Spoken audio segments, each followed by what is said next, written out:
You want charging? Yeah. You say one here? No.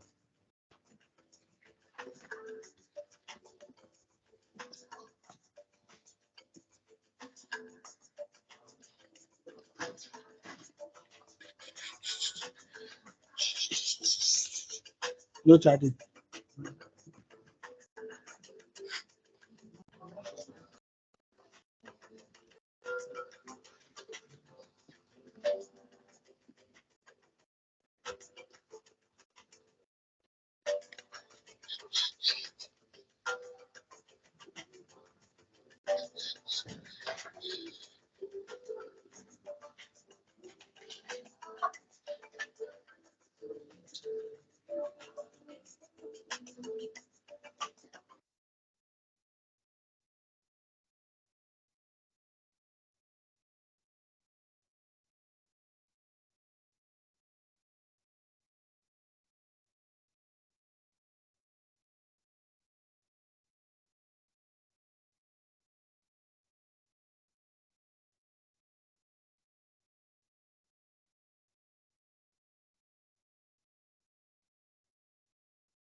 Okay, guys. Good evening and welcome to our weekly threat intelligence seminar. Today, we're not going to waste much time on the mandatory training. We're going to go straight into business. But before we start with the business of the day, I would like us to go through a particular application or a software that we've been always talking about.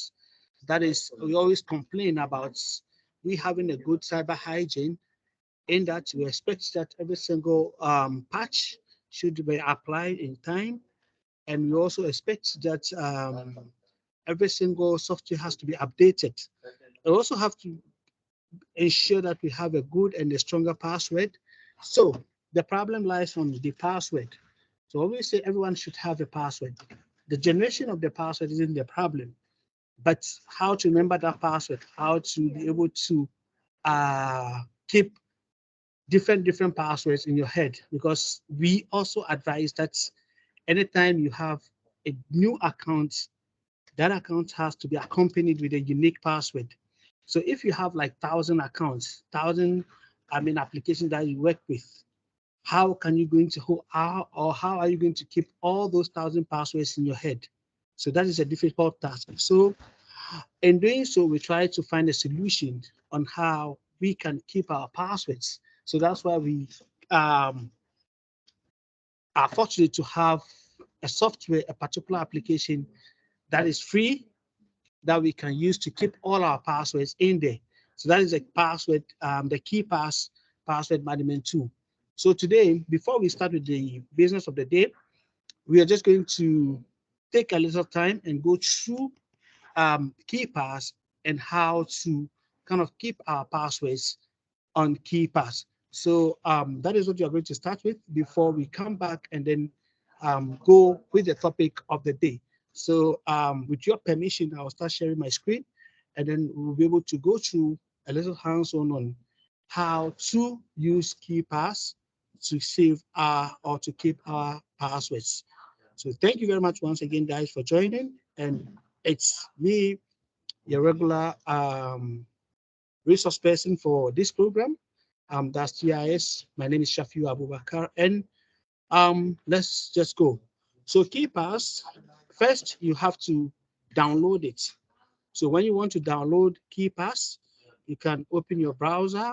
You just after opening the browser, you just type in KeePass, and then that is it. You just go through KeePass downloads. This is the new version 2.54, and then just go ahead and then do the download. I've already downloaded it, so I don't want to waste much time on this, but rather I'm going to go straight to KeePass and then see how best we can use KeePass. So this is a KeePass app that we have on my screen. So I try to open it.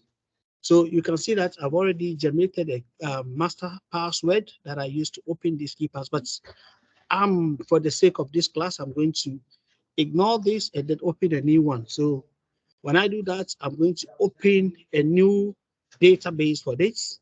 So we go to KeePass and then I go to new, click on that. It tells me that your data will be stored in a KeePass database. So I'll click on OK, and then I'll save it anywhere on the machine. So for the sake of this class, we're going to save it on the desktop. And then the database, let's make it database one as the name, KeePass, and then we save it. So that is it. So here, the application is asking me to generate a master password. So I can generate any password that I know it will be strong enough to save or keep all my applications. And as well, I can easily remember it. So let me see if I can create some.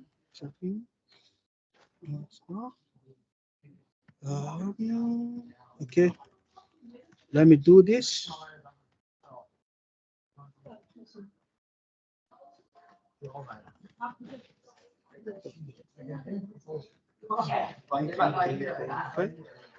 Okay, so I can see it's okay. Yeah. Okay, so you have other options, but we are not going to do with that. We're going to ignore all that. And then we click on OK. Validation for password. A repeated password aren't identical. Okay, so okay, have sorry, underscore. So that's going to be. I think it should be okay now. Okay, so we go. So Okay, let me just try the password once again because I think there's been a mix-up somewhere. Okay. Okay. Let me see. Okay.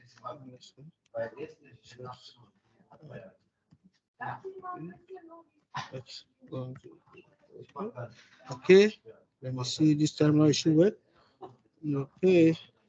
Let's go. Please pardon me for that. So, that's 1, 2, 3, 4, 5. I think this should work. Okay. So we have generated our password, and database has to get a name. So we can name it TIS for the sake of this demonstration. And then the security should be left like that. Compression, okay. Recycling will always make sure it's checked, and then advanced. So that is it. We click on OK. So we can decide to have a printout of the generated password so that in the future, if there is any problem, we can refer to that. But for the sake of this class, we don't need this. So we'll just skip this. So you can see that KeePass has already generated a sample for us, but we are not going to work with that. So you can as well create a new database. You add a new group. So let's add a new group. So we can call this group soft. Okay, so we don't want to add any notes. We don't want to check anything. So we have it already. So this is soft. So from here, we can decide to add an entry. Okay, so when we want to add an entry, this entry, because we want to have a one place for all our software, passwords. So we can decide to say, okay, we are going to keep all our work softwares here. For instance, we have Qualys that we work with. We have other Wireshark and other tools that we work with. So we can say, okay, we are going to keep all the tools password here. Or better still, we will say, okay, I have various social media accounts that I want to keep here. So, okay, I want to keep everything here. So we can do, okay, let me say I want to keep my Facebook here, my Twitter, my LinkedIn, and everything here. So what do? I will start with Facebook. Let's see, Facebook. So I have my Facebook here. The username that I use for Facebook, let's say Abu Shafiu at gmail.com. That's the username I use. Let's assume that's the username. And then the password is let's see, Sadiq 1, 2, 3, 4, 5. Okay, and then as well, we use Sadiq 1, 2, 3, 4, 5. Okay, so that's the quality. Then the URL. So over here, you need to have the URL for Facebook because you're going to use Facebook here. So what do? You go to either Google or you go to Facebook, you try to log in, and then we'll see what we can do with that. So we can decide to go to, let's say, Facebook. Sorry. I don't want to close this. Okay.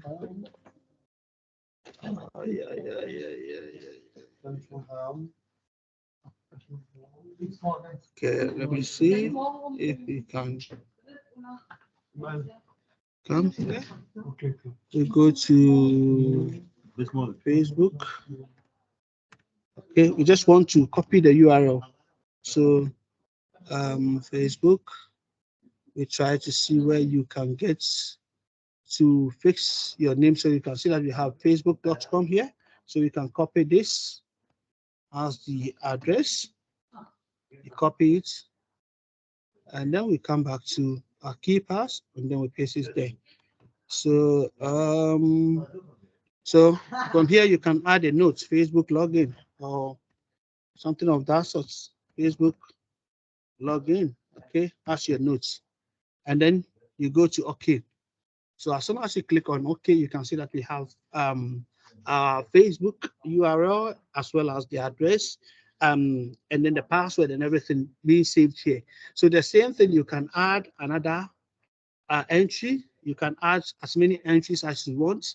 So if you want to log into Facebook, for instance, you only come here, you double click on the URL, it takes you directly to Facebook, and then you can do a copy and pasting from there. So you can copy, the username. You can copy the username. Okay. Copy the username from here, and then you come back to Facebook here. You paste it. Sorry, I don't want to use my personal account. You paste it here. Sorry. Okay.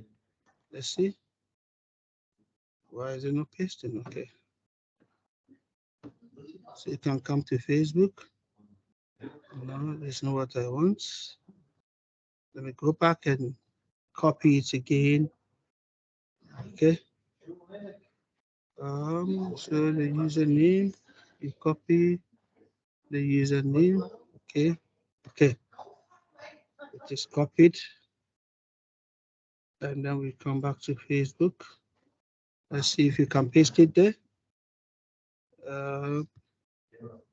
No, still not giving me the option. I don't know why it's looking this way.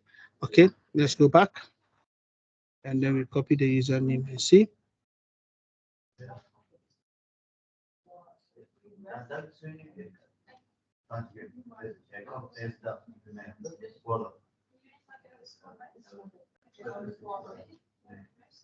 think this has been copied. Let's see if we can as well paste it.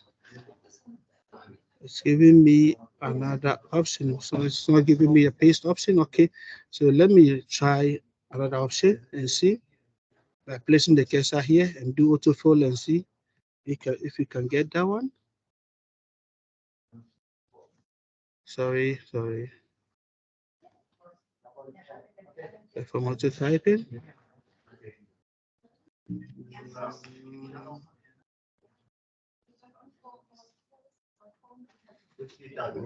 So let me just search it here and then do a Facebook coming. Okay. This thing is working up. Sorry.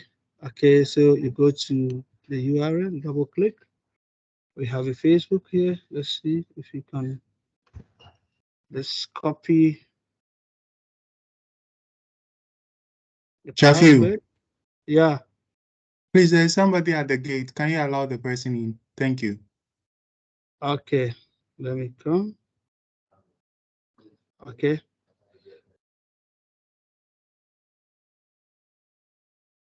Okay, so I think we have them in now. So another person is there. Okay, can you please admit the person in? You can't do that unless I did myself. Okay, I think everyone is in. So you're trying to see the URL for Facebook, and then we try to copy the username and see. Okay, I think it has been copied. Let's see if okay. This Facebook thing. Let's see. It's still giving me this option. I don't want to open with this.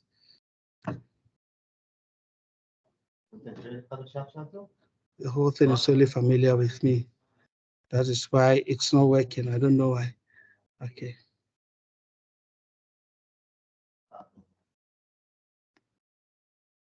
Copy the username. Okay. I don't know. Okay, let me try the password first. Copy password. Okay. Yeah.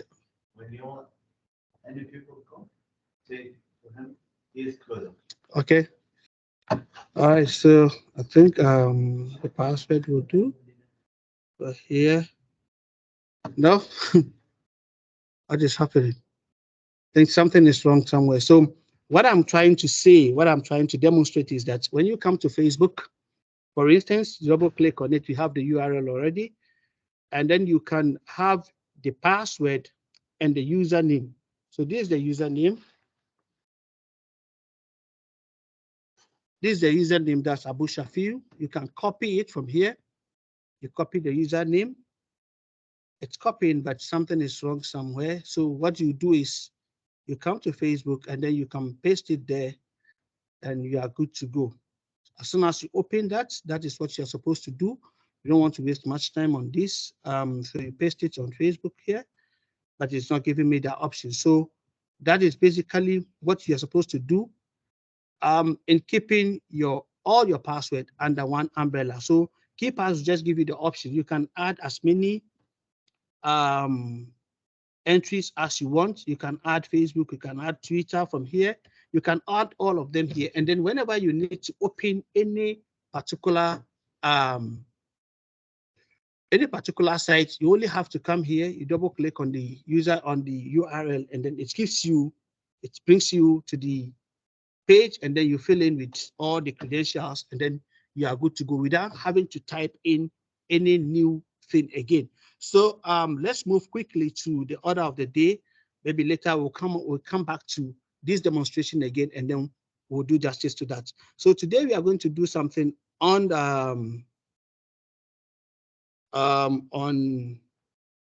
DNS cache poisoning or DNS cache attack. So with the introductory session, the purpose of this presentation is to dissect the domain name system, that's DNS. When we say a DNS, it simply means that the domain name system cache poisoning or cyber attack. We will also cover real-world examples of DNS cache poisoning, a definition of DNS, an overview of the technology behind DNS, and then the role played by DNS cache within DNS, ways in which cyber criminals exploit vulnerabilities in the DNS to steal information from unsuspecting victims, and then best practices in preventing the attack. So, recently, a hacker group managed to redirect visitors of Malaysian Airlines, that's MAS official website, to another site displaying a malicious contents.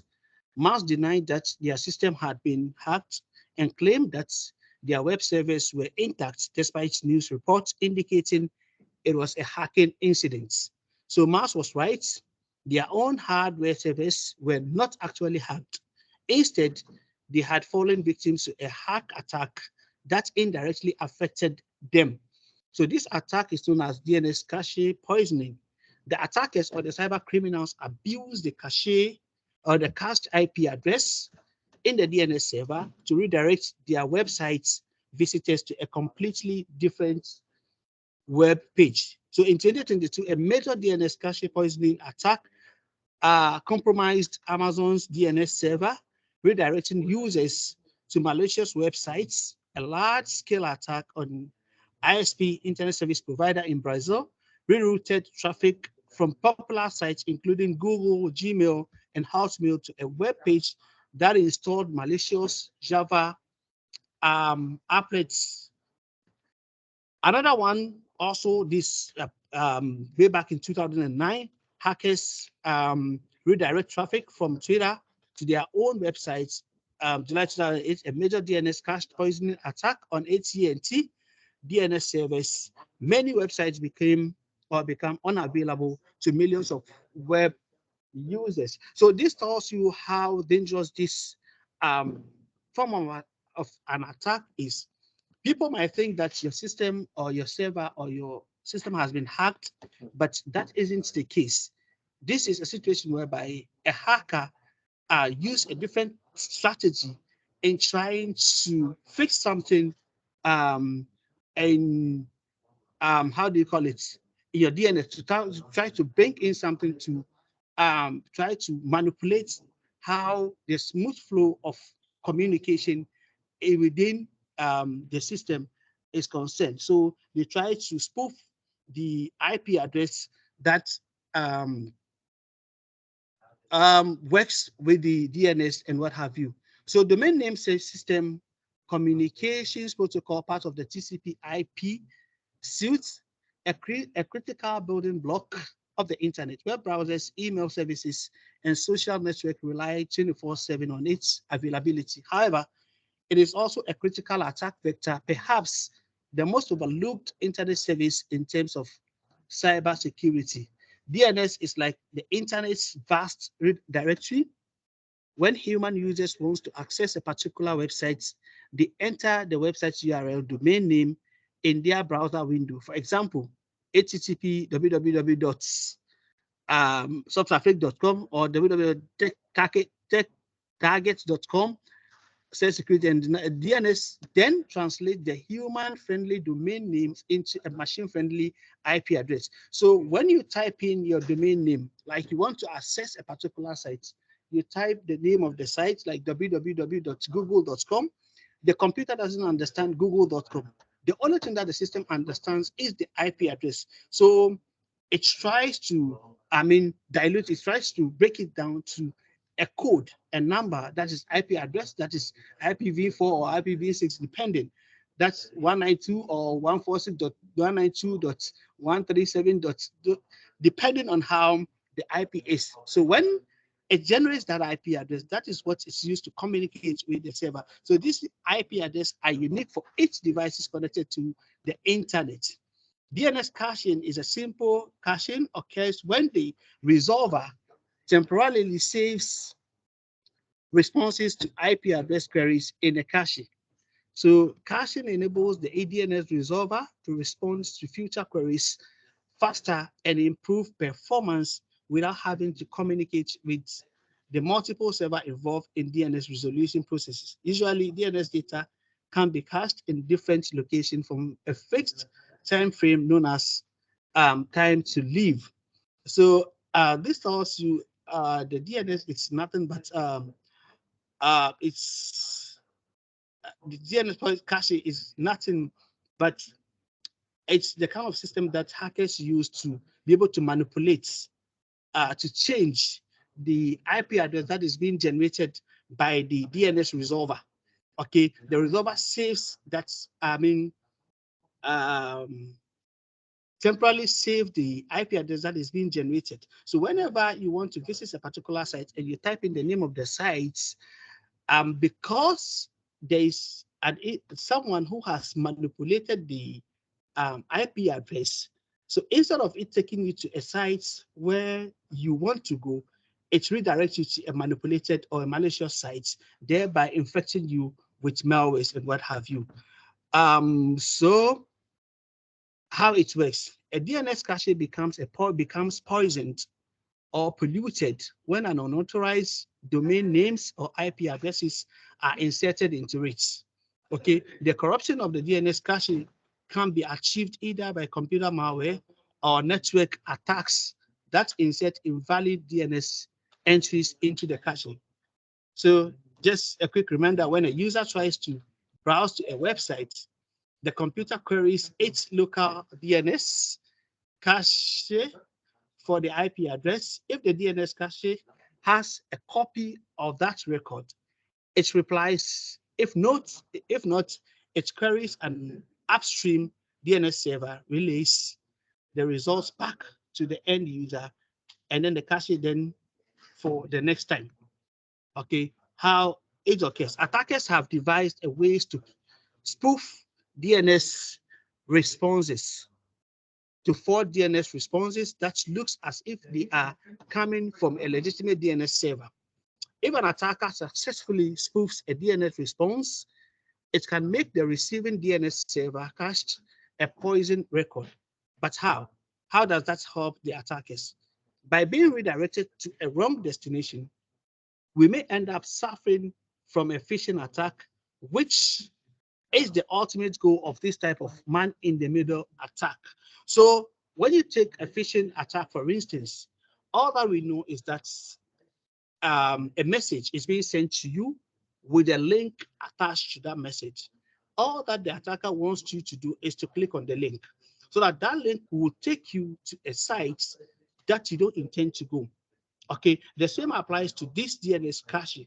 So the DNS cache poisoning is simply when the attacker gets access, he tries to manipulate the IP address that is being generated. For instance, if the IP address, the correct one is 192.146.1.1.0 or .0.0.1, and then the manipulator is 192.146.0.0.3. So whenever the system doesn't understand everything, so when you try to log into the system, to the server, all that it's looking for is the IP address that is being saved.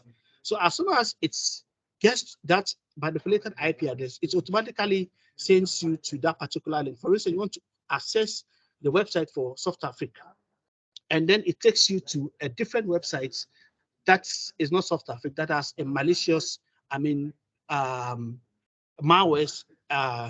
or that is malware embedded. For example, an attacker learns that the staff of ABC company regularly visits the Amazon website, check the most updated vulnerability database, and gets up to speed with the latest developments in web application security. So the attacker poisons the Amazon DNS resolver, sending users to the attacker's website. Okay, so instead of sending it to the Amazon website, it sends you to the attacker's website. The attacker creates a legitimate looking Amazon login page to get users to enter their credentials. So the attacker could have also relayed a website traffic to the real server that's man in the middle star. So no one notices. This approach can be used to obtain bank account information and other important data from the victim. Okay. But wait a moment. What about the transaction ID that we mentioned previously? Don't DNS queries and responses contain transactions IDs that are read by the application layer of the user's computer? Well, yes, but there are two problems. The transaction is a 16-bit binary number, 216, because any number between 0 to 6,065,536. DNS servers accept near stimulation and simultaneous responses to requests, allowing attackers to make multiple guesses about the transaction as something like a brute force attack against a password. Risks that are associated to this cache poisoning, the kind of malwares that you could be infected with. We have a ransomware, Trojan horse, remote access, worm, keyloggers, spywares, rootkits, hardware, and then viruses. Risk associated with the DNS cache poisoning. The following are some of the risks that are involved with DNS cache poisoning. Malware infection. DNS cache poisoning redirect visitors to a fraudulent sites, as I stated earlier, which enable attackers to install malwares on the user system. For instance, via automated drive-by downloads, which can install malwares even if the user doesn't click on a link, download anything, or opens a malicious email attachment. Provided the only thing that they want you to do is you to log into their site, and then you are infected with that particular malware. Data thefts, as I stated earlier on, redirecting to an unknown phishing website can also lead to the compromise of users' personal data like passwords and credit card information. Users may not even realize their information has been compromised, hampering security updates. Cache poisonings can hamper or halt important security updates, leaving user systems susceptible to harmful viruses or Trojan horses. So, with all of this, is it something that we can avoid? Is it something that we can prevent it from happening? Yes, it's something that we can prevent it from happening. Although DNS poisoning sounds scary, there are ways to try to prevent it. Let's first look at some common measures that mainly involve vigilance whilst browsing the internet. So you keep your antivirus or anti-malware applications cooking and up to date. So as I stated earlier, when I was about to do the demonstration on the keypass, I said we always encourage cyber hygiene. This is always trying to apply anti-malware to our system whenever we think it's appropriate for us to scan. We need to update our system whenever an update is available, apply the patches whenever it's required, and then we try to have a good and a stronger passwords to be able to keep ourselves safe from any unwanted intrusion. If you have the possibility, browse the internet via a virtual machine. Okay, if there is any possibility, as we've been demonstrating here, whenever we want to do any demonstration, we do it via a VM, a virtual machine. That with the virtual machine, it's safer because it's something that you can delete at any time that you are done or you think you don't need it anymore. You don't do it with your own personal machine, but you can do it on a machine within a machine. Don't download suspicious files. If you insist, do it through a sandbox application or a virtual machine. Use a respected DNS server and a reputable ISP. Always double check websites you visit. Check if there is HTTPS encryption.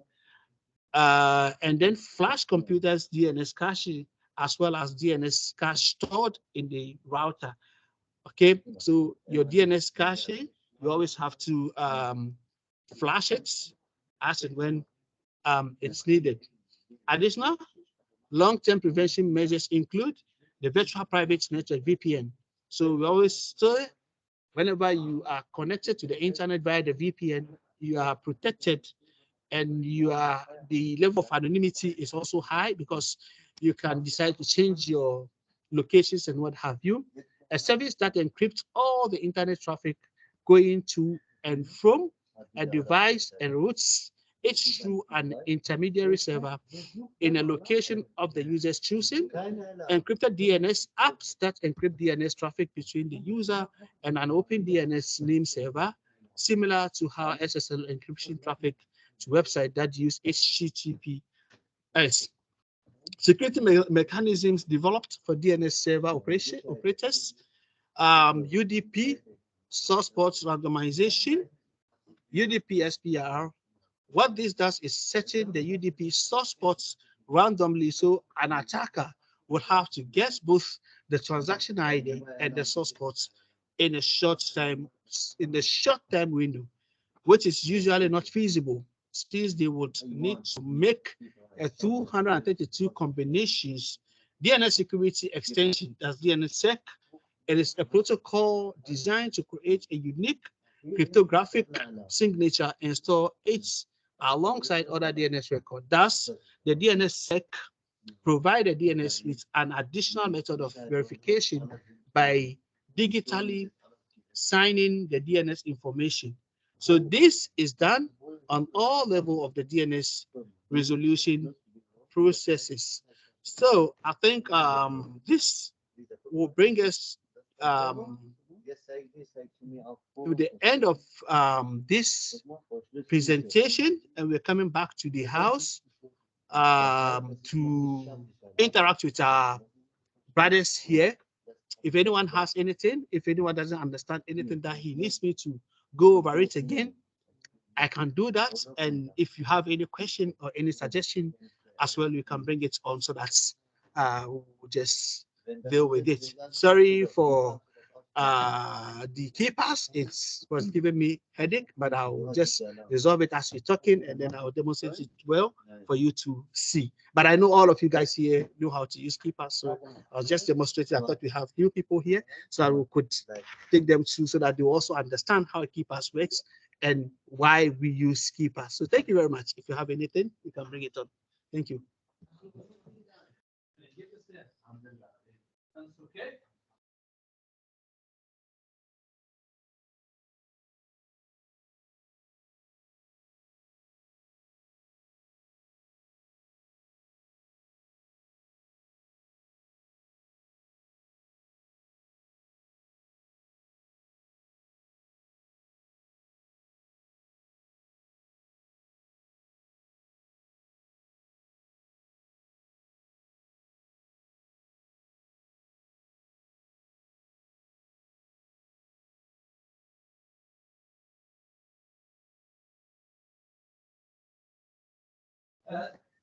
Yeah, so we're here waiting for you.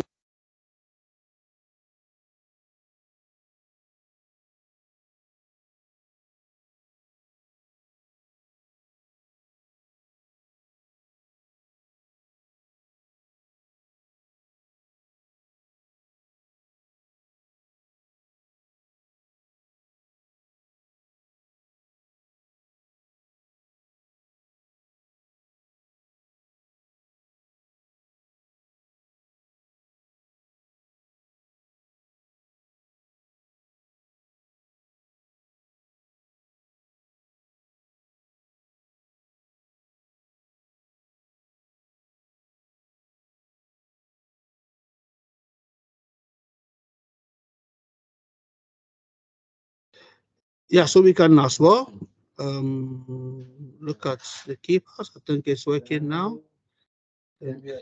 Just so something is working and the key pass. So I just tried it once again. So we open it. Is the key pass as I was demonstrating earlier on. So you come here, you select the username. Okay, and then we go here, we paste it. So that's the username that I use. And then you come back, you go back, and then you select the password. Let's see, copy the password. Okay, so we come back, we paste the password. So we try to log in, even though this username and password are not correct. I'm just using that for demonstration purpose. So that is why I use this username and the password. So you can see that I can't log in. So I was just using that for demonstration. So whenever you want to use it, you can also do same. Or better still, you can place your cursor here and do an autofill with the username and the password. Perform auto typing. So perform auto typing. Okay, let's see whether it's work. Auto typing. Auto typing. Okay, you can see that the email, the username, and the password has been typed by the key pass itself, and they try to log me in because it's a wrong one. That is why you couldn't see that. So let me close it again and then do another demonstration again. So you can see I'm here. I'll do an auto typing, perform auto type. Why is it bringing me here? Okay, let's go back. Okay, let's see. So, okay. This thing, it works whenever it wants to work. Yeah, but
Sorry, my line just cut. So that is basically from me. If we have any question, anything, we can ask. If not, we can just call it a day.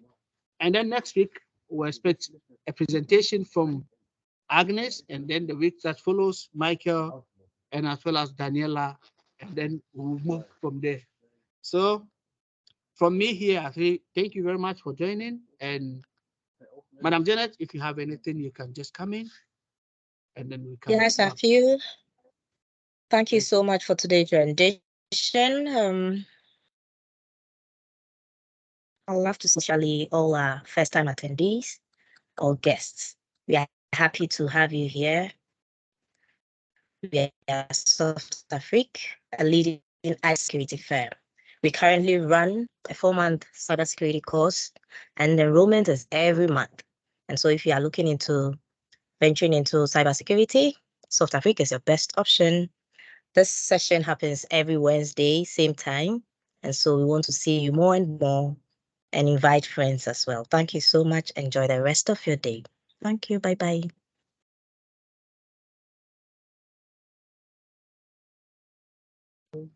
Okay, thank you very much. So thank you, Janet. And as I said earlier on, next week we'll be expecting a presentation from Agnes. And then Michael is also here, will follow, and then Daniela and other people. So thank you very much, guys. And next week, the same time, you can join us. This CIS from Soft Afrique, we come up with all the things that you need to know in cybersecurity, as well as hands-on, to show how things happen in the real world. I mean, scenarios or examples. So try as much as you can to always be with us, and then we'll always give you the best. Thank you very much. And from me, I say bye-bye till we meet again next week. God be with us all. Thank you.